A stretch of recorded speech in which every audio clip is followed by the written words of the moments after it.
It's the Sports Peninsula Podcast. Coming up, the Detroit Lions knew on Sunday evening that their game in San Francisco would have no consequence on the final regular season standings. However, that did not stop Dan Campbell and company from finishing the 2024 campaign undefeated on the road as the Lions defeated the 49ers 40-34 on Monday Night Football. Now they head back home to Ford Field to face the Minnesota Vikings for the NFC North crown and the number one seed in the NFC playoffs. The winner owns the North, the first seed, and a first-round bye week, which the Lions could certainly use to get healthier for the upcoming postseason. Is this the biggest final regular season game for the Lions ever? We'll discuss that and more next. Now, here is your Sports Peninsula team. Welcome, everybody, to the Sports Peninsula Podcast. My name is Dave Jasinski. Drew, is this the biggest regular season game the Lions have ever had? That's debatable, but you know what? It's pretty damn big, and we're excited to talk about it. And joining me to talk about it first is Coach Andy Shield of the Marine City Mariners. Coach, how you doing? Doing well, Drew. Happy New Year. Happy New Year. Happy New Year, Justin. Happy New Year. 2025 is coming in hot with this football game, and yeah, I think that argument can be made that this is the biggest regular season finale in Lions history. You could point to some others as well as having meaning that the even season would continue whether we won or lost. That happened plenty of times as well. It definitely compares to that, but the stakes are so high, and the meaning of winning this game and what it really does for us in regards to the postseason. Man, that is a strong argument, my friend. That is a strong argument, my friend. But it's going to be exciting times, nonetheless. Joining us today, it's great to have one of our quartet back. It is the great first responder and true American, Justin Marroquin. How are you doing, my friend? What are your thoughts in regards to, is this the biggest season finale in Lions history? Doing well, Coach, and Happy New Year, both of you. And today is, per Larry David, the last day you can say Happy New Year. So the statute of limitations has its place. But getting back to football, I do think not only for the Lions, but I think for the NFL as well, for this 2024 regular season, heading into the postseason, I think it is the biggest matchup of the season. Like you said, the stakes are so high. Everything is on the line. I mean, we're going to have possibly a 14-win team be a number 5 seed and go on the road. That just sounds painful to get out, even if it ends up being the Vikings, that's just painful. Mm-hmm. But the city's ready for it. Ford Field's ready for it. Players are ready for it. Coaches are ready for it. And most certainly the fans are ready for it, including us. So I can't wait. It's a cool topic to start off with. And it has there been more at stake? I think that in my mind, it's clearly no. The Lions, at least in our lifetime, have never played a game that meant not only do you win the division, but you also get the number 1 seed in the playoffs. That has not happened. Now, even if they lose 50-0, which we know that won't happen, they're still in the playoffs. But to your point, Justin, it's a significant setback. To be a 14-win team, be the 5th seed, that's rough. Coach, I remember the 97 game against the Jets. The winner was in the playoffs. The loser was out. And, oh, by the way, there was that Barry Sanders guy going for a 2,000-yard season, which he got. And then mixed into that was a traumatic scene and injury to Reggie Brown, number 59 of the Lions, who broke his neck on the field that game, had to be resuscitated. Thank God he's walking and he's living a good, normal life now. But he never played again. But again, that's all in hindsight. Going into that game, it is a huge game. I went to the game, I want to say it was in 2010 against the Chargers. It was Christmas Eve. That for the Lions was you win, you're in, you lose, you're out. They won the game big against the Chargers. Jimmy Schwartz got him back to the playoffs. Life was good. We know a lot changed from that time until now. We know a lot of things happened. That wasn't the start of a great string of a success, a dynasty, if you will. That was a huge game too. But yeah, the more I think about it, this game is huge, and not to mention these are two teams that are right near the top of the league right now. I mean, only the Chiefs have a better record at 15-1. Wow. And Justin, you made a great point. Yeah, it could be the Vikings. We certainly hope it will be the Vikings, but that really sucks to win 14 games, not just to be a wild card. I mean, you're likely on the road the whole playoff, unless things fall in place for you, and you really get fortunate that the 6th or 7th seed marches on with you. You're going to have a tough go of it. So before we get into that game, though, let's start talking about last week's game against the Niners. Now, in the intro, we talked about it. This game didn't mean anything at the end of the day. The Lions could have lost this game, and still the same stakes would be in place for this game today based on conference record tiebreaker with the Philadelphia Eagles. So everyone understands that, in case you didn't read any of the other 152 websites that are showing you this, that's what it is. So that's why no matter what the Lions did on last Monday against San Francisco, a game they won 40-34, they still would have to play Minnesota and beat them to get the division title, and the winner takes all basically in terms of playoff seeding. So guys, great game in San Francisco. Lions are 14-2 on the season. They finished the season undefeated on the road. They've never done that before. I believe in 91 they were undefeated 8-0 at home, but they were 4-4 on the road that season. Coach, we remember that year. I'll be honest, I'm looking at this year right now, and already it's statistically nearly the best season the Lions have had in our lifetime. Let's talk about what it feels like to be here right now as a fan. Well, and I think it really, you do have to take a look at your own fandom and what you know and what you feel and what Lions football means to you and all those things and separate from the internet, separate from the podcasts, separate from the social media, separate from the media, and look at what you have. And you have the winningest team in franchise history, whether we win or lose on Sunday. An opportunity to go into the playoffs with some of the greatest expectations known since the middle 1950s, which no one really knows. And that's if we don't win. So, I mean, it's so Detroit Lions that we have to be that good and it still not be good enough. I mean, it's so Detroit Lions that we'd have to be put in this situation. So I really look at it is it must win? It's not. It's not must win. No. We are going to, the sun rises again, Monday morning in preparation for whomever we would be playing in the playoffs.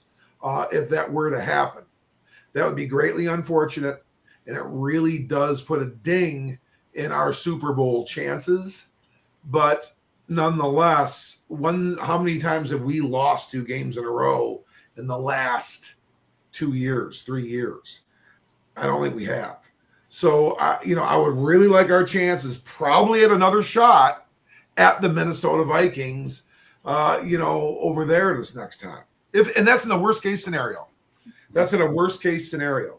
So, honestly, I have longed for this situation just like all of you have. It's something that quite frankly is I looked at the schedule and maybe kind of pipe dreamed a 14-3 record. I mean, we could be 15-2. So I mean, that's it is very uncharted for this Detroit Lions football fan to ever think or dream like that. So I'm very, very excited, and I'm very, very willing to accept whichever fate that we do have. And if we can get this thing done, boy, does it set the stages up for us. It's the best possible way for us to go into the postseason. Yeah, and Justin, the Lions haven't had a bye since week 5. Now, they've also been riddled with injuries. So the guys that have been hurt have had time off, unfortunately. Not how you want it, but they've had it. But, man, could the Lions every team could use this bye week, but the Lions, especially on defense, talk about that. Yeah, and I'd like to bring up a point too. When I went to the gym before the Monday night game against the 49ers, my coach asked me, he said, what do you think? Play, the starters or rest them, whatever? And I said, no, you play, because you play to win the game. And football, as we know, as well as in college football too, it's all about momentum. And if you don't have the momentum going into this Sunday night, matchup against the Minnesota Vikings, you're not really going to have that oomph, that extra juice, to impose your will on the Minnesota Vikings. So the defense, they found a way. They stepped up. They gave us fits. As I texted you guys during that game, in the first half. But I got to tell you, I believe the Lions are the best second half football team in the NFL, bar none. Whatever they do, Aaron Glenn, Dan Campbell, and the assistant coaches and the coordinator, the quality coaches and stuff like that, I don't know what they do, but something happens in that second half where, players make big plays. We saw Kirby Joseph making plays out there. Guys are getting after it. And, it's no secret, our style right now is bend but don't break, but we've had some guys that have just come up huge, and we're still, clamping down on the running game. And, Jack Campbell's out there flying around making unbelievable tackles, hard hits too, So we still, all guys are firing on all cylinders. They are playing their hearts out and to the best of their ability. So I do have faith in our defense, especially behind our home crowd, to make a play. And that's why you play the games. If you played high school football, college ball, and now pro ball, the biggest games, players make big plays. That's why you play the game. You want to play the best that there is out there, and that's what's going to happen Sunday night. So, I'm looking at guys like Terry and Arnold. Hopefully, he can, step up and maybe get, a pick or, tip ball to Brian Branch or something, or, Branch to cause a fumble, or, Jack Campbell to, sack, Sam Darnold and, maybe get a forced fumble in there as well. I mean, I'm just looking for not only just one player, but multiple players to make big plays throughout this game. And I think they are. I think they're all going to come through.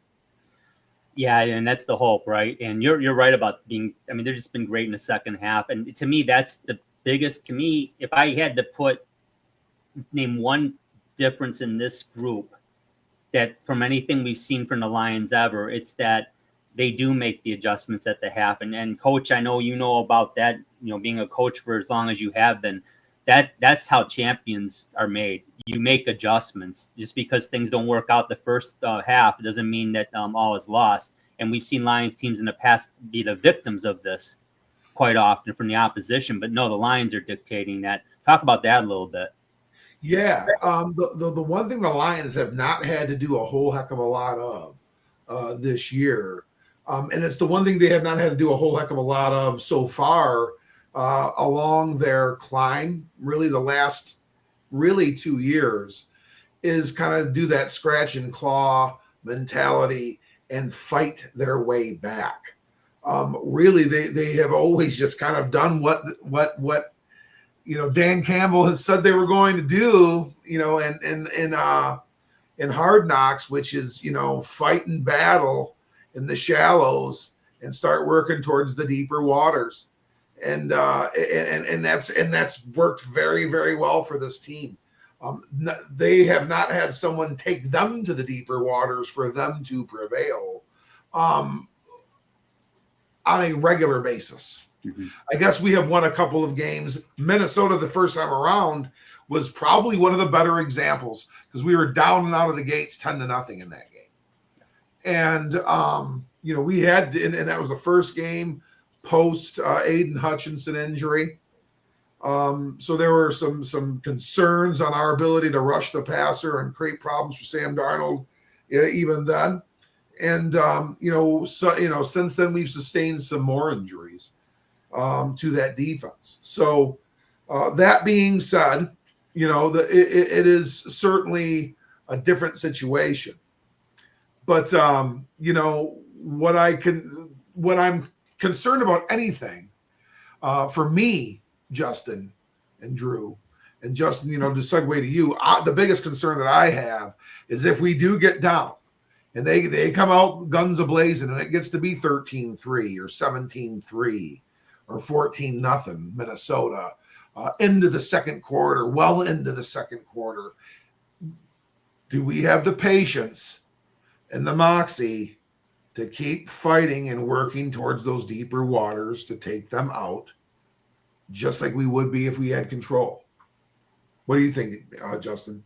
Yeah, you bring up a very good point. The Lions really haven't been in that position and at this big of a game, if you will. So you are exactly right. Say we're down 13-0, 13-3. Are we able to come back from that? Are we also going to able, I hate to say this, but come back from, say, a missed field goal by Jake Bates? He has missed some extra points and has missed, some field goals badly. Are we able to come back from that? Say it's just a 38-yard field goal and he hooks it. Minnesota gets the ball. Are we going to really be able to, turn the tide on that? Or say Minnesota, they have a very stout defense. What if they intercept a pass or a tip pass or get a fumble on one of our players? Are we able to, as they used to say in high school football, it was called sudden change. You fumble the ball, pass is intercepted, and all of a sudden you find yourself on defense. Are you able to do that? Are you able to change channels real quick and, get back to, playing ball and see if you can get the ball back or whatnot? So you bring up a very good point. I think we're built for that. I hope we would. I think it would help that we're at home as opposed to being away, because you just have all that pressure on you and the opposing fans. If you're away and you're down, you're staring, 10, 13 points down, that can be daunting. But at home, hopefully, it works in our favor, with the crowd and whatnot. But Minnesota is from top to bottom, very, very good football team, offense, defense, and special teams, So we got to play. We got to be on our A game. We can't have an off day. None of our players on offense or defense can really have an off day, especially on defense. We have to be on. Yeah, it's a great point, Justin. Talking about just kind of wrapping up the Niner game, it really just talking about why Dan Campbell played everybody. And Justin, you brought up excellent points. There's also a counterpoint that, we don't want to get anybody hurt. Hell, we were conflicted about that. As many injuries the Lions have in this game, that game technically not really meaning anything on the standings.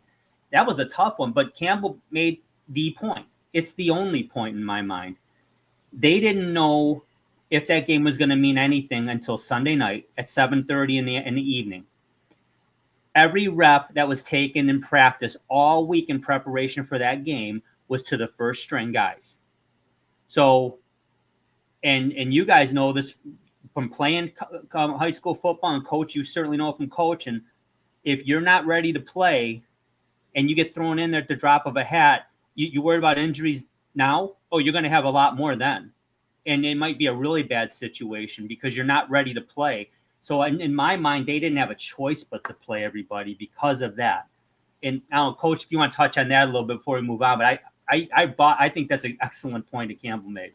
Yeah, well, it's like you said, it's probably the premier point that you make, and then so okay, you do that, you put these really unprepared level of players out there that already have the backup, not quite good as good, reputation among, whatever. And, and not that that's really true, but, that it's not the point that I'm trying to make. It's really, that you have that going out there so that they feel a pressure among themselves to be able to come to, that they make this mountain even steeper for them to climb. We get our faces kicked in. It looks like a statistical anomaly. We've now stopped the momentum, and we've now put all the pressure on players that have not now played for 2 weeks to win a game in the final week of the year. Yeah, that's not good football preparation. That's just not the way you do it. I understand this. I understand that we have bodies to save. I understand that we have injuries to conserve and energy to conserve. I understand that, but we do not have that liberty in our situation. That is not our situation. Next year, we could be 11-5 going into this week. and maybe it'll be a silver spoon. Rest everybody. We got 2 games on everyone because it can work out that way. Heck, we could be 10-7 next year and be locked into this division and not concerned about, what the situation is. But when you're playing for the number 1 seed and everybody in your division are the best teams in the conference, that is so. Sans the Chicago Bears, who are not one of the best teams in our conference, but the other 2 are. They might be the 2 best. With Jalen Hurts not playing right now for Philadelphia, they are not one of the best teams. They are not. No, they are not. They're not one of the 7 best teams. And that's a fair statement. They will be bounced quick if he can't play. Yeah. And he's not playing again this week, so they're not really considered.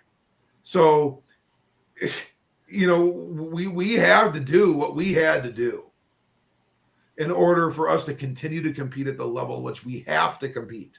We've had to compete all year. There was no, and okay, anyone can go look back on a 40-34 victory and say we should have did, because we won and we're not a game back. We're actually up. No, the fortunes don't change. Understood. But you know what? I think it was the right call, Justin. Hey, this offensive line, could they've used a little extra rest? They could have. But I tell you what, rest. There's one vowel that can replace that E in rest, and it's not a good one. And it's called rust. And rust leads to rust, my friend. Rust leads to rust. Justin, did they do the right thing? Did they playing these guys? Was that the right move? Absolutely. Like I just said a few moments ago, football is all about momentum, especially the NFL. And to your point, Dave, the first stringers practice all week. So why would you have, the backups playing in this meaningless game and kind of throw off, in retrospect, meaningless game, but why would you have the backups go out there and play a full complete game, and then you're going to switch gears and say, okay, we're going to turn it on against Minnesota? No, you play because you need the reps. It's just like any other sport, you bring up rust, coach. That's the same thing, talk about it in boxing and MMA. There's octagon and ring rust. If you're not, getting ready and whatnot. And then you go in there all of a sudden in a championship match, say like the Lions and the Vikings. Okay, yeah, you're going to be, not there. The cobwebs, you got to shake them out a little bit. And that could be detrimental. Maybe that first quarter, we kind of win the game Sunday night, just getting up on the Vikings, defensively, or offensively. Maybe we're up 14, 13 or 17 points, heading into, the second quarter. It could shake out that way. Absolutely. And there's just so much on the line. And especially, I was going to get into it later, but I'll just bring it up now. Ben Johnson, I think this game means a hell of a lot more than we all think it does to this guy, our coordinator. Because if you remember back in, 2018, when he was on the Dolphins staff as a wide receivers coach, and Brian Flores assumed head coach of the Miami Dolphins, and now he's the Minnesota Vikings defensive coordinator, his first order of business was to get rid of Ben Johnson. Brilliant. And if you don't think that's not in the back of Ben Johnson's head going into this game, you're crazy. And I know he's kind of playfully addressed it and stuff in press conferences, but we all know, all three of us, that man, Ben Johnson, he cannot wait to pull out his bag of tricks. And I think he's going to have aces up his sleeve like you would not believe. And we've seen some pretty methodical play calling this season, but I think it's going to get even more insane Sunday night. And he's really gonna really want to bring it out and take it to him. So I think the players, they all are in agreement with Dan Campbell about playing on both sides of the ball, the starters. And look what happened. Yeah, we came out of that game, we won. And especially I like the secondary, how they attacked, the game, Terry Arnold, the beginning, getting it out with Jennings and Kirby Joseph, coming over there, giving them some love and whatnot. I was okay with that because you set the tone. and everyone knows that there's targets on our backs, especially the secondary. So they're going to try to get to our guys. But I liked how, they kind of rallied back and really dug deep throughout the course of that game and found a way, to get it done and make some big plays. I felt the same way you did about the Joseph situation in the first quarter. I didn't share that sentiment with the Brian Branch situation in the second half, or the issues that Jamos had specifically with the Bears. And Coach, you and I have talked about that at length. That kind of stuff in this game here, that ain't gonna fly. These teams are so evenly matched, and we'll get into it. It comes down to the basics: control the football, control the clock, no mistakes. You can't hand the opposition 15 yards, especially if it's the Minnesota Vikings. If I have absolutely. And Drew, if I have a second concern with the Lions, having not faced, the adversity, in the way of the score, it is the way that they overcompete and they have the last word or the last physical move, or they've got to, get the, they've got to jump in or be late or physically engage when it's just not needed. And, these are simple things that really, at this level of football, you need to really kind of see and exhibit more control more than any, because you should be more mature enough to do so. But the 15-yard stuff, and that includes things like coming to your players. This isn't hockey, okay? This is not, okay, we defend our captain, we take a 5-minute major, and we come back and play the game. No, that could lead to a score for sure that ends up creating you to lose the game and those kinds of things. That's included. We have got to make sure that we are not getting 15-yard unsportsmanlike and personal foul penalties. A late hit or something like that, that's judgmental, or a targeting call or something like that aside, okay? Not talking about that. I'm talking about things that are within our control. And Dan Campbell talks about that all the time, not doing something to ourselves. And we can control those kinds of things. And it's not, I mean, in the structure of football, you can't come running to your teammate's defense and knock somebody by it into the stands on a blind side. It's going to be penalized, and it's not going to result in anything that is going to be helpful to that teammate. And just like Brian Branch at the end of the game as well. I mean, we're at the sideline coming in late. Guys coming down into the sideline. Yeah, I mean, we're in control. I mean, we're up by 2 scores at that point in time. This is still before it was the onside kick and stuff. But I mean, nonetheless, it lent to that drive. Who knows? It could be ends. We bring Goff back out. We're taking knees, or maybe Hooker comes out and takes a knee, and we're good to go, and it's done. 40 to 28. But these are the things that will lead to negative outcomes. And we are now going to play in games where the margin of error is going to get slim to none. So if I was concerned about 2 things, it was those 2 things. And aside from that, I mean, okay, if we had an injury to Jared Goff, that's not good. That's obvious. That's not good. If we have an injury to Penei Sewell, not good. Or Frank Ragnow, not good. Or Jahmyr Gibbs, not good. Or Amon-Ra St. Brown or Sam Laporta or Jamo or anybody else for that matter on that offense. We now handcuff the one thing that we're all on wheels with, which is this offense. This offense is just, we can play good enough defense and make enough plays to have this offense prevail. We can do it. You're right. Definitely, Coach. They got to be pretty much they got to be the most disciplined version of the Detroit Lions that we're going to see going forward. They have to be disciplined.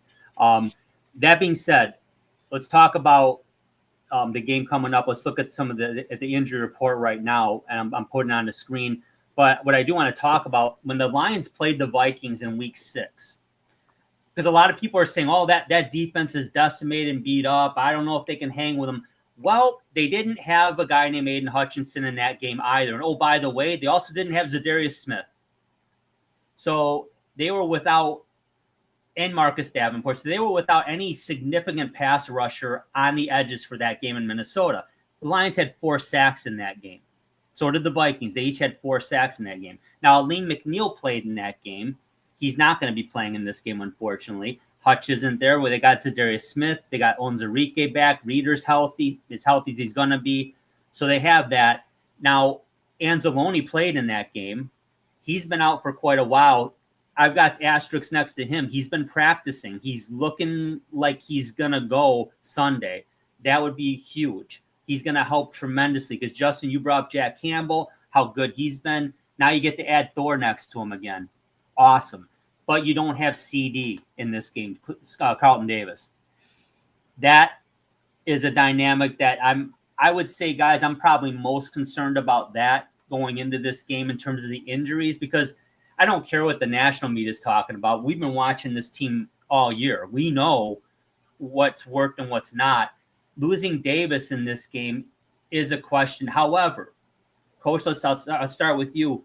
In that Niners game, Terry and Arnold, he stepped up. Meek Robertson on the outside, Branch in the nickel, Iffy at safety. Okay, that's not a terrible situation. It's leaps and bounds better than what they had last year. And that's a team that damn near went to the Super Bowl. That secondary is still a lot better than what they had last year. They held the last game against the Vikings in week 6. The Lions won 31-29. Goff and Darnold were damn near perfect each. They had about 250, 260 yards passing each. Darnold threw a pick. Goff didn't. Goff was 22 of 25. Gibbs was the only Gibbs had 116 yards rushing. As a team, the Vikings were very close to that. Saint was the only one that had 100 yards receiving. They held Jefferson to 87 yards and a touchdown. Productive, yes, but you'll take that all day long if it's Justin Jefferson.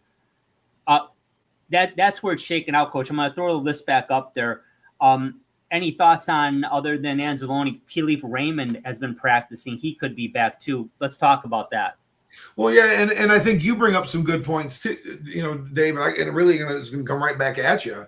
We've talked about guys that did play in that game that will not be playing in this game, which you really allude to very, very well here. But did Jamison Williams play in that game? No, he did not. Did Frank Ragnow play in that game? No, he did not. Those guys are playing in that game. Yes, they are. We don't have David Montgomery, but Drew, talk to us about David Montgomery's performance in that first Minnesota game. Yeah, that's an interesting topic, because he only had 9 carries for 31 yards and he fumbled. And it was the only Lions turnover that they had. It led to a score, I believe. It led to a score. And, yeah, it was the worst game he'd played all year. And Gibbs stepped up and took command of the situation, and he did his thing. So, yeah, you'd love to have Montgomery, obviously, but Gibbs can handle it with Craig Reynolds. I'm very confident Craig Reynolds is the number 2 back, in my view. Yeah, so I mean, I guess that's my point. Is we are probably better on offense. In some ways, we're definitely more refined. We're definitely more seasoned. We're definitely more broken in, so to speak, on offense than we were in that game. Be it, yes, David Montgomery is an absolute beast and somebody that's super important to what we do. But with that being said, with him not being available, we can go back to that first game and really see as an indicator that he didn't really maybe contribute like he does typically in the positive, in the positive side of things that he normally does. But I see it that way too, is that, yes, we aren't quite the same defense that took the field over there in the Twin Cities, but we are probably a little bit better on offense than we were at that point in time. And I just think as a team, we're a little bit more fortified. Justin, of the, and you can go on either side of the line. If you want to go on both sides, take both sides. Where do you see, in the trenches, where do you see the state of affairs up front in this game between the two teams? I mean, it's going to be huge on both sides of the football. But like you just said, we didn't have Frank Ragnow that first go around. Now we do, and JMO. But yeah, the trenches. That's where it's gonna be. That's where it's got to count. We got to keep Jared Goff upright. Again, Minnesota, they love to get down and dirty, and they're good tacklers, good blitzers. Brian Flores, he's very good at mixing up, his stunts and his blitzes. So we got to watch out for that. Our offensive line just has to be ready for anything. And then on the flip side, our defensive line, they got to step up. And one guy that I think could be an X factor is Josh Pascal, because he could play outside and he could play inside. Man, he's in that 49er game, he was all over the place. So they're going to need to rotate him all over, Aaron Glenn and company. Onwuzurike's got to step up, because one of you said that Reader is about as good as he is right now. I'm sure he's slightly injured. He's not 100%, so we can't have him out there all the time. So Onwuzurike's got to pick up the slack, and they can get to Minnesota. They can get to them. Like you said, Dave, they had 4 sacks in that first meeting. Another stat I like to throw out: I believe the last 2 years, Minnesota has only given up 30-plus points 6 times, and 3 of those belong to the Detroit Lions. So I'm looking at the magic number being 30. So if we probably hit that number, which our offense is fully capable of doing, not saying we have it in the bag, but we have a pretty good chance of, staying in it, or if not, besting the Minnesota Vikings. But, the trenches, they got to step up. They got to stop Aaron Jones and company. Cam Akers, he's a very slippery back. He's known to, kick it outside. He's a very good receiver as well. But, I think if those guys up front, they kind of shut down that run game, Darnold's going to have to pass probably 30-plus times. That's kind of what you want to see, and hopefully mistakes will be made down the stretch.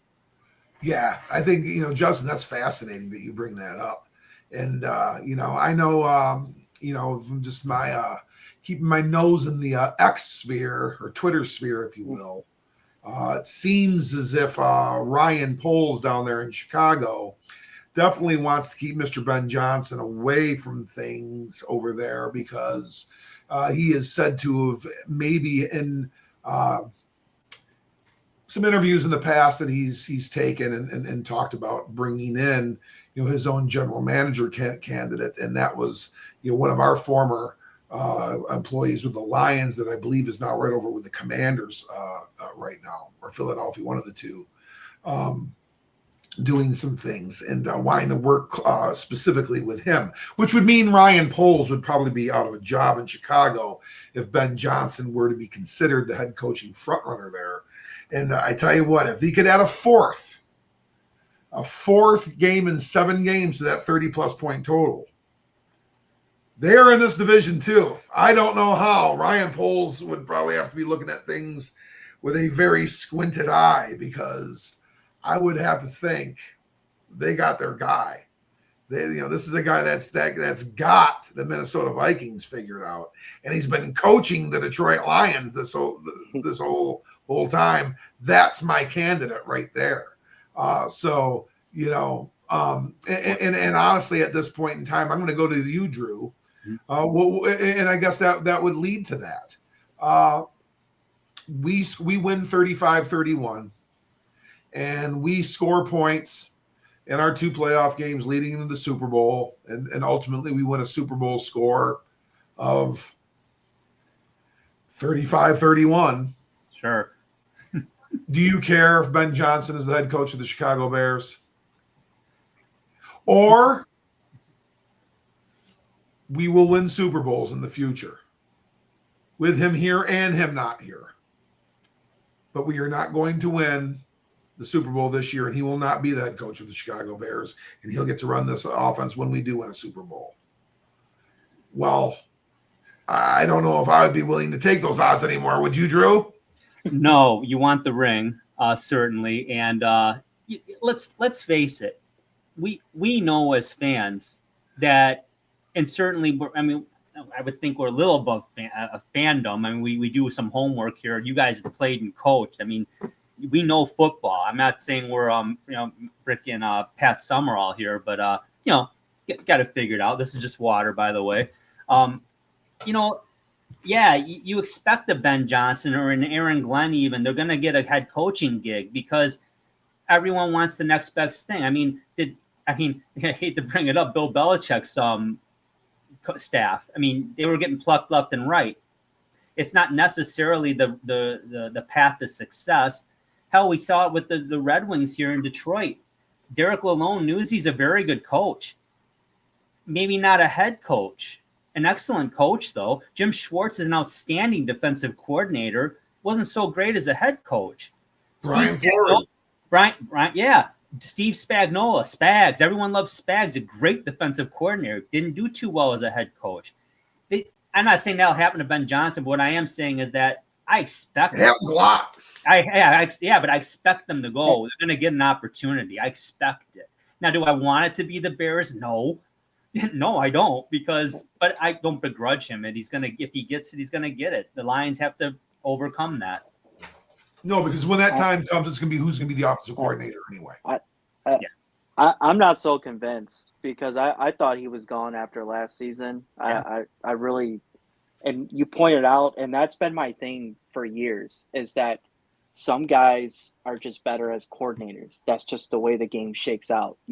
Dave, you brought up great, excellent points. Like Spags in Kansas City, he's a hell of a defensive coordinator, but when he's at the helm, not so much. And I think Ben Johnson gets that. I think that's why he has this magic number of contract that he's looking for. I think that's just all smoke and mirrors. I don't know if he really wants to be the guy. Like, do you want to go ahead and leave? And yeah, there's what ifs, like, oh, if I don't, I'll never know if I could lead a team to the Super Bowl or playoffs or conference championships or whatnot.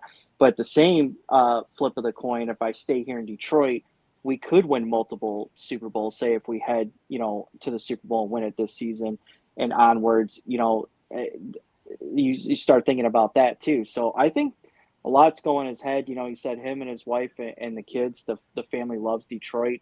He's having a great time in Detroit. He's loving it. But I think that is in his head. I really do about, maybe this is my arena as being the offensive coordinator, not so much, the head coach. Or he could be like another Sean McVay where, McVay calls the plays, and same as Kyle Shanahan, and you can make it to the Super Bowl, and then win one like McVay did, if you have the right quarterback. But I think that's in Ben Johnson's head. I really do. I really respect the way he's approaching it, because I've been guilty of it. I'm not comparing apples to oranges here, but I mean, I've been offered promotional opportunities, and you see the dollars and you jump at it. You think that's great. That's what I want. Buyer beware. Be careful. You don't know. You might be getting into something a little more dirty than you even wanted to get into. And what I mean by that is, his wheelhouse is X's and O's and running that offense.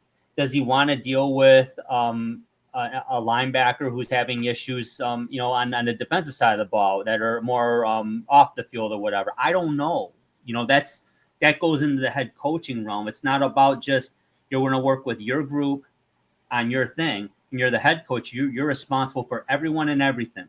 So it's a different scope. It is high profile. It pays better, but it high risk, high reward. You're the easiest guy to get rid of or gal to get rid of in the situation. You can't get rid of the whole team, so you make an example of the coach. That's the situation you put yourself in, which is another reason why it pays a lot better, because it's feast or famine quite often. So it's a great point. Coach, we went through this with Western Michigan. We get PJ Fleck rolling the boat, undefeated season, damn near win the Cotton Bowl. I mean, unbelievable. We knew damn well he was as good as gone, and he was, and he's still been at Minnesota all this time. I mean, this happened right now behind me, right there. Duke's Mayo Bowl.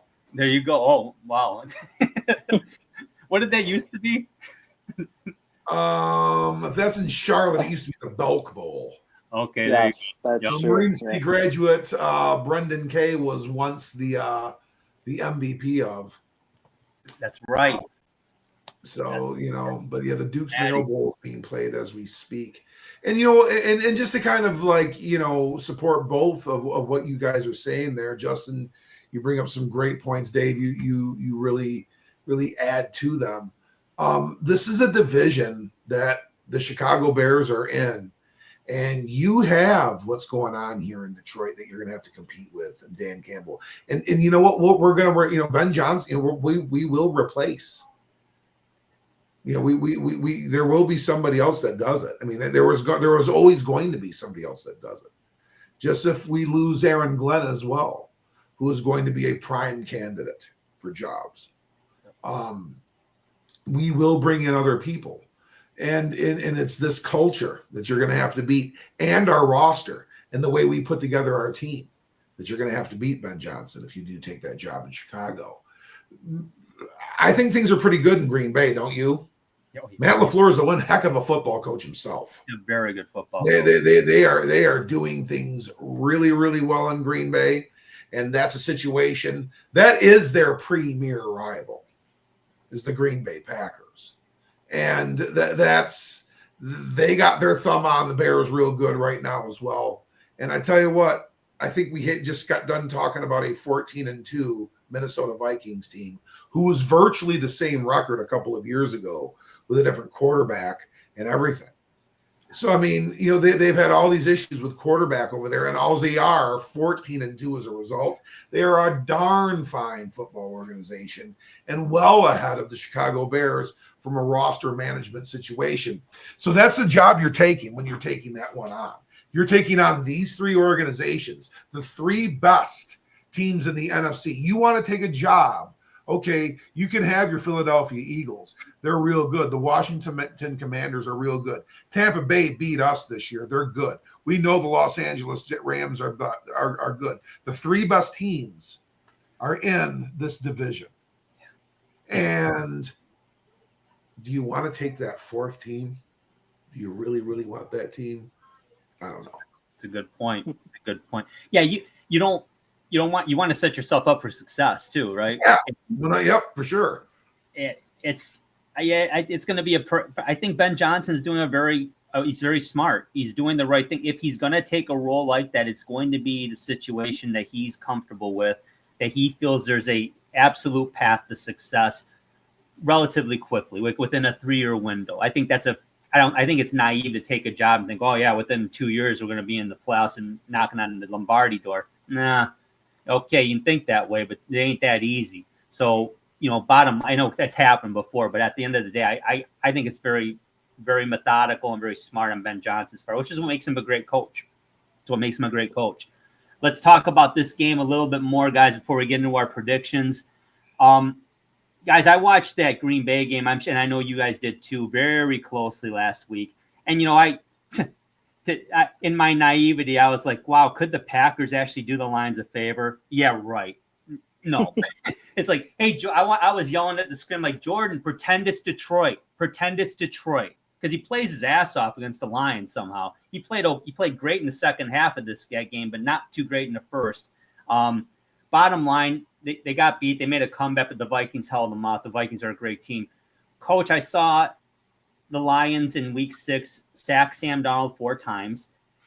They didn't shut him down, but they contained him. They contained Jefferson. They contained Jones.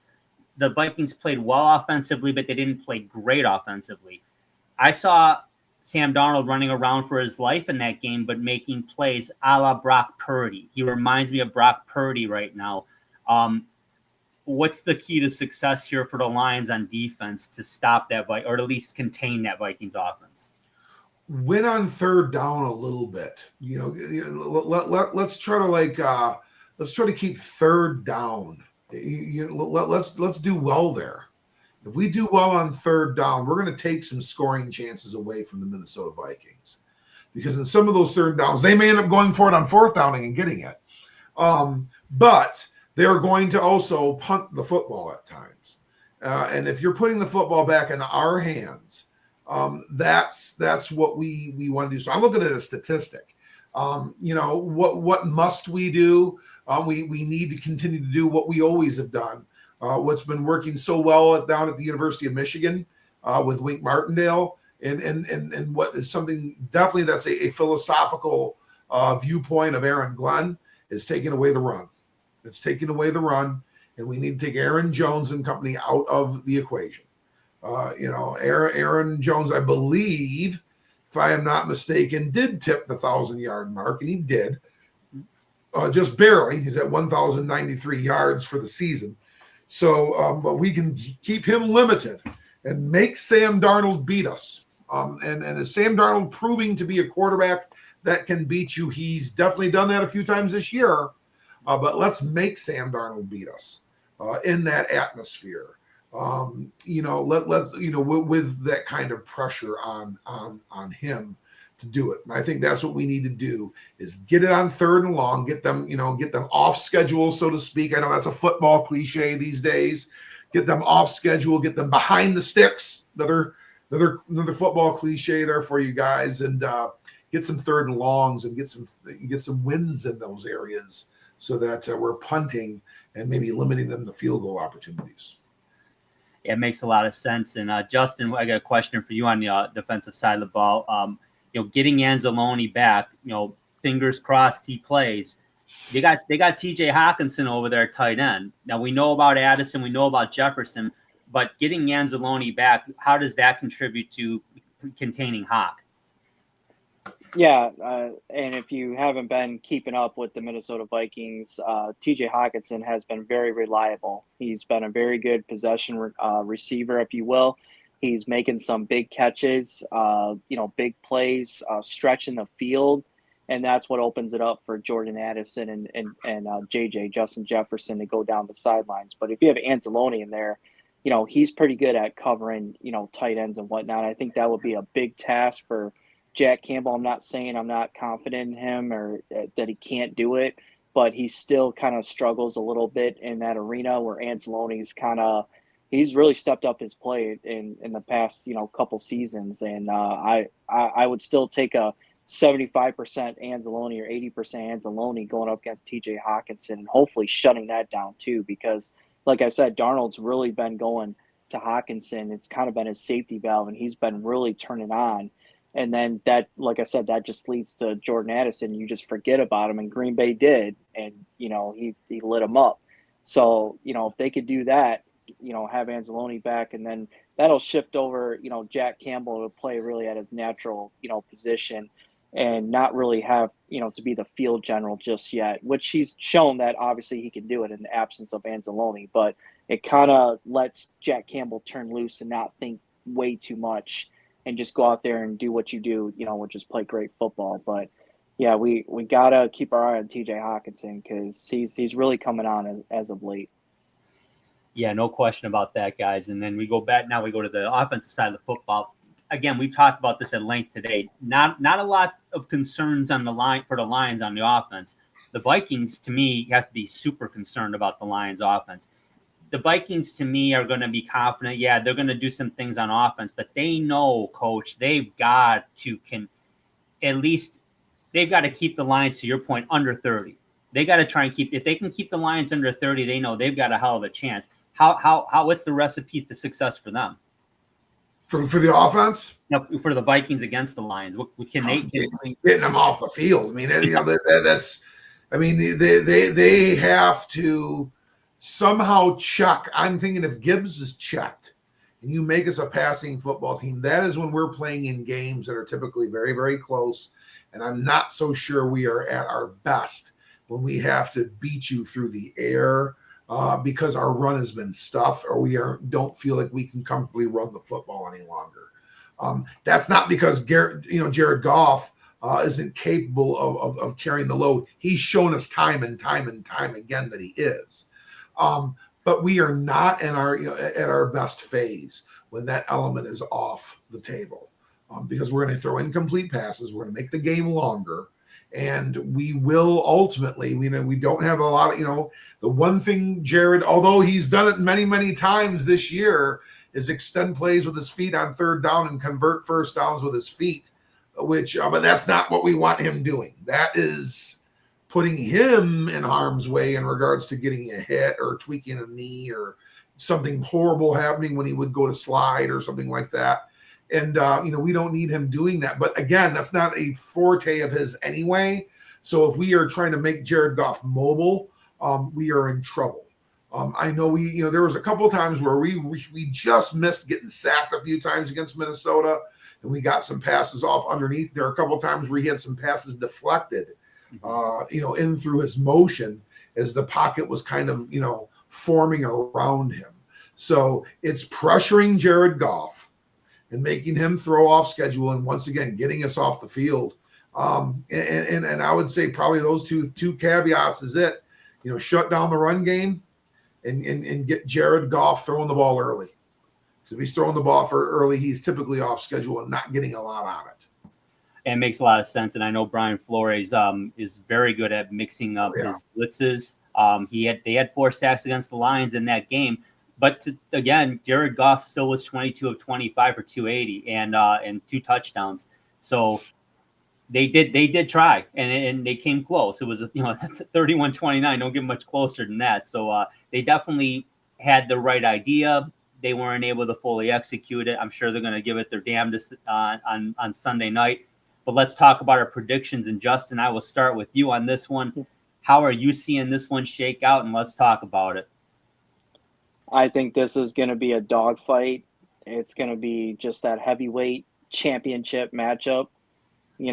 Trading blows, both teams, the Vikings and the Lions, going back and forth.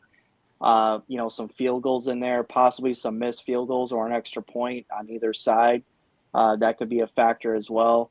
But when it's all said and done, I just think with the home crowd and, the Lions just, playing really well at home, being in a comfortable environment, and just knowing that, this is their year, this is the shot to have the road to the Super Bowl in the NFC come through Detroit. I think the Lions prevail in this game, and I think the score is going to shake out. It's going to be 38-33 Lions. Sounds good to me, Justin. Coach, how are you seeing this one shake out? This is one of those things that, I've got to err on the side of what I want. And in this situation, I do think we have some advantages. I really do. And that's playing at Ford Field and what that is like there. So when it's all said and done, I'm going to stick with this score. Detroit Lions 35, Minnesota Vikings 31. Okay, I have it 34-30. We've been like this for the last 3 or 4 weeks, man. But yeah, I've got it 34-30. Very, very similar.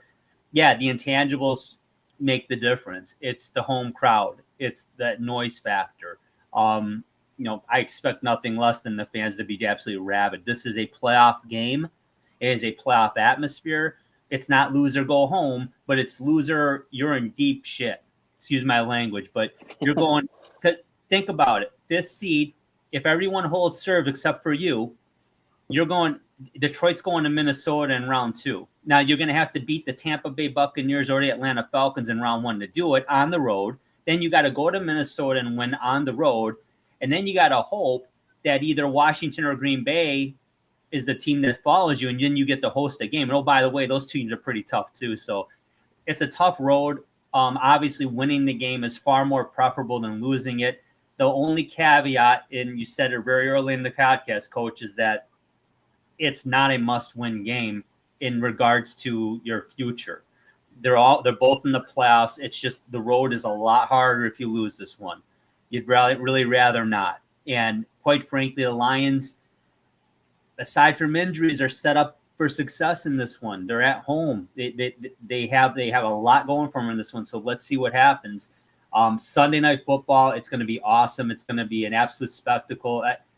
We've been doing this podcast since 2018, and except for last year, it was kind of kind of a downer a little bit talking about these games every week. This has been awesome. This has been one of the best years I've ever had as a fan personally. I look forward to it continuing well into February. And let's hope that that's what happens. Guys, thank you so much for joining. Everybody, thank you for watching. Thank you for subscribing. Don't forget to like the video, subscribe to the video. Every week we have Lions content out there and more. For Justin Miracle and Detroit's Finest and for Coach Andy Shield, I'm Drew. Take care, everybody. We will talk to you next week. This has been the Sports Peninsula Podcast. Thank you for watching, and don't forget to subscribe to our channel. Follow us on YouTube so you don't miss an episode at the Sports Peninsula Podcast. You can also follow us on Twitter X. Just look for @SportsP Podcast and follow us to keep up on sports around the great state of Michigan and beyond. You can also catch our show every Saturday night at 7 p.m. on the ESEN Network channel as part of Roku. When you want to hear all about sports in the great state of Michigan, there is only one Sports Peninsula Podcast.